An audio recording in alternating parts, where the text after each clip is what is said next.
Hello everybody, and welcome back to the Poor Man's Chemist. In this video, we are going to be making Diamminemercury 2 dichloride, also known as fusible white mercuric precipitate. Infusible white mercuric precipitate would be, I guess, monoamine mercury 2 chloride? I don't know. You lose one amine ligand and you lose one chloride, and yeah, that's how you end up with the infusible salt. There are several ways to go about making both the fusible and infusible salt. Like I said, we're doing the fusible one here, and what I'm going to be doing is probably the quickest and easiest way to go about actually making this stuff. You can do the reaction in water, but the yield is very low. And it has to be done just right, or else instead of fusible white mercuric precipitate, you will end up with infusible white mercuric precipitate. So, you know, you want to make sure you get the right stuff. So anyway, what we've got over here, we have our ammonia generator. I'm only running it at about 1/3 scale because it only has to bubble dry ammonia gas into our solution for about 10 minutes according to the textbook. So yeah, I've already got concentrated ammonia made up, so I don't really have a use for it all, so I figured I'd just keep it small. We have what's going to be ice water running through the reflux condenser here. That will come up, go through the drying tube, which has some sodium hydroxide in it. Using glass wool to hold that in place. Comes down here through our little suck back trap, and over to here in this flask, where we have 5.91 grams of mercuric chloride, and I really hope that's focusing. So what we need to do to get this party started here is move the tripod so it's not on those boards and it's not bouncing around all over the place every time I take a fucking step, and zoom out. There we go. That's how we get started.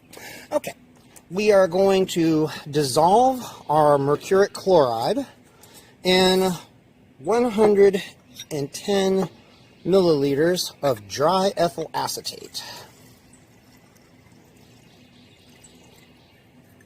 which, by the way, I just recently learned, thanks to Backyard Science 2000, that you can buy ethyl acetate at the hardware store, at least in the United States. If you go into Lowe's and look for the MEK substitute, where all of the paints are at, man, that's ethyl acetate. They got rid of butanone, methyl ethyl ketone, and now they're selling ethyl acetate, which is fucking awesome because they took a solvent like butanone, which is fucking useless, and then now we've got ethyl acetate at the hardware store. How fucking cool is that? And it's actually very dry too. I'm really surprised at how dry it is. I dried this over molecular sieves just to be sure, but yeah, there was barely any reaction. It's really remarkable. Anywho, I am going to go ahead and cover this up again and let it stir for a little bit. Use my very used up parafilm there. I just don't want any tree jizz falling into it. Okay, I'll let that stir and get that dissolved. And I'm going to go ahead and work on getting the gas generator going, and I will come back once we are ready to get the magic started. Okay, well, that did not take any time at all. I mean, I knew that mercuric chloride had a lot of covalent character to its bonding, but damn, Jesus, this stuff behaves like it's flat out molecular. Anyway, the gas generator is warming up now, so it should start here shortly. Everything is in place. All we need now is for the ammonia to start bubbling through it, and we should be in good shape. So I will come back when that starts to happen.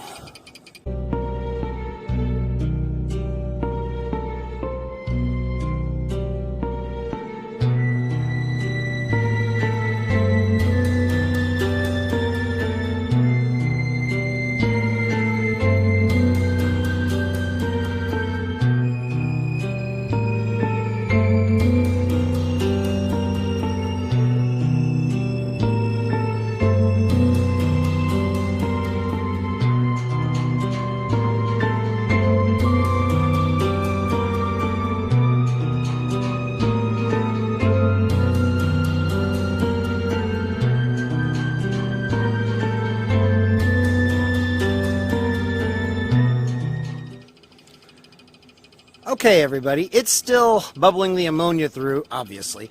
It hasn't quite been 10 minutes yet, but I realized that my dumbass really didn't explain the setup terribly well. Because this has to be dry ammonia gas, what I have going on here is the gas is generated here using Nerd Rage's ammonia generator, so there's urea and sodium hydroxide in there. That reacts, and the nice thing about this mixture too is that it only starts putting out a lot of ammonia when you heat it up. So you heat it up, you stir it, the liquid in there is water.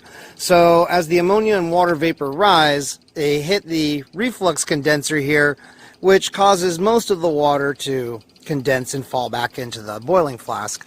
Up here, focus, we have a drying tube that has sodium hydroxide in it, and that's glass wool on either side of it. So that's what I use to dry the ammonia. And clearly it works, because there we go. So after I was done bubbling ammonia through it for 10 minutes, the textbook said to have it sit for half an hour. It ended up being a little bit longer than that. You can see here we have a very heavy white solid, exactly like it's supposed to be. So awesome! It looks like it worked. That's so cool, man. Look at that shit. That is beautiful. So I'm going to go ahead and filter it now. I could probably suction filter this, to be honest, but I don't know. I mean, I'll just gravity filter it and just let it, give it more surface area to spread out on in the filter paper. Oh shit, I lost the goddamn stir bar. Oh yeah, this looks like it'd probably be very easy to vacuum filter. Damn, man, I'm surprised. Okay, come on out of there, you little bugger. Oh shit. How am I gonna get you out of there? Okay. Yeah. Alright, let's do this. Sweet. Okay. Still focused? I hope. Yeah, we're almost out of the frame. There we go. Okay.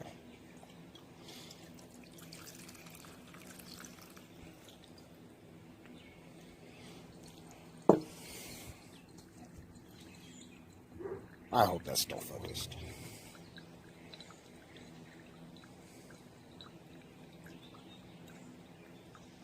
Now we have to rinse this with, I think when I scaled it down, it came out to like about 18 milliliters of dry acetone to facilitate air drying of this. So I am going to rinse this one more time. Then I'm going to go run and measure that out, since my dumbass didn't have the forethought to do that before I started filming. And then we're going to do that, and we're going to lay it out to dry. And hopefully, since we didn't use any water, this will be ready to bottle before we know it. I hope. Oh, okay.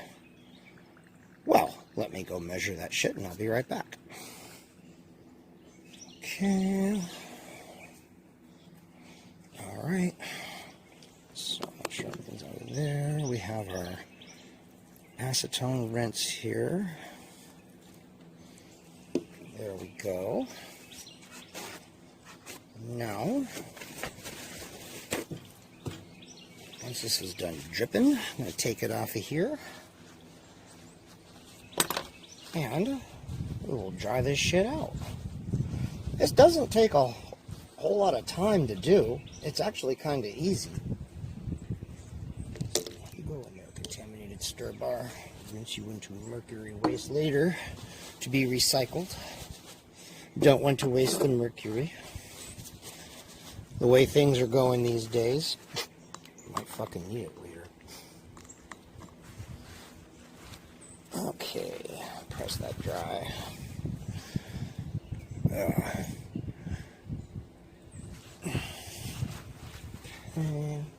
Oh, how good is nitrile against ethyl acetate? That causes me concern. I ain't trying to fucking Karen Vetterhan out here. We'll just change a glove and be on the safe side. Which if she had done that shit, well, I don't know. I've read some stuff where people are saying now that it wasn't the drops of dimethylmercury, it was that plus all the mercury compounds she had worked with. Which I guess if she worked with a lot, I mean, I don't know though, man.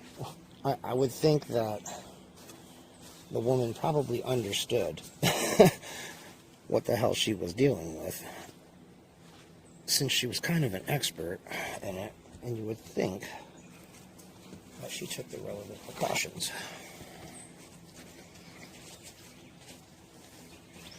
All right, what have we got here? Oh, very nice. Let's try one more time. Just get as much of it out of there as we possibly can.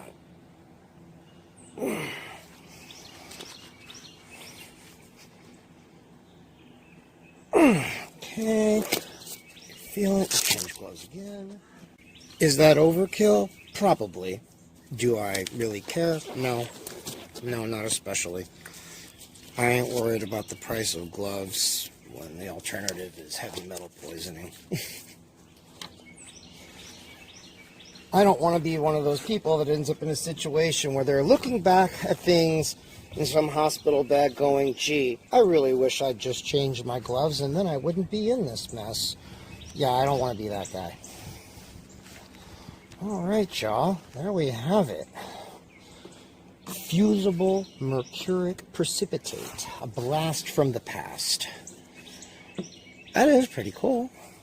You know, it doesn't look like much, but just knowing what it is makes it incredibly awesome. Ah, yes. Precipitated death. You can't beat it, man. And I don't know if it's soluble in water. I think it reacts with it. I'm sure I've got it popping up there at the bottom of the screen. You can find a prep for this. This came from Inorganic Laboratory Preparations, but Handbook of Preparative and Organic Chemistry has a prep for this compound, although they have different ones. It's not the same one. This seems to be the one that gives you the best yield and that you can do the fastest. Oh, Bug, you better not even land on that shit. So yeah, there we go. All I'm going to do now is just break it up and bottle it. So I'll go ahead and end the video here. If you like that, give it a thumbs up. And if you didn't like it, well, give it a thumbs down. Subscribe, comment, share the video, donate a few bucks if you can. And until the next one, y'all, I'll see you later.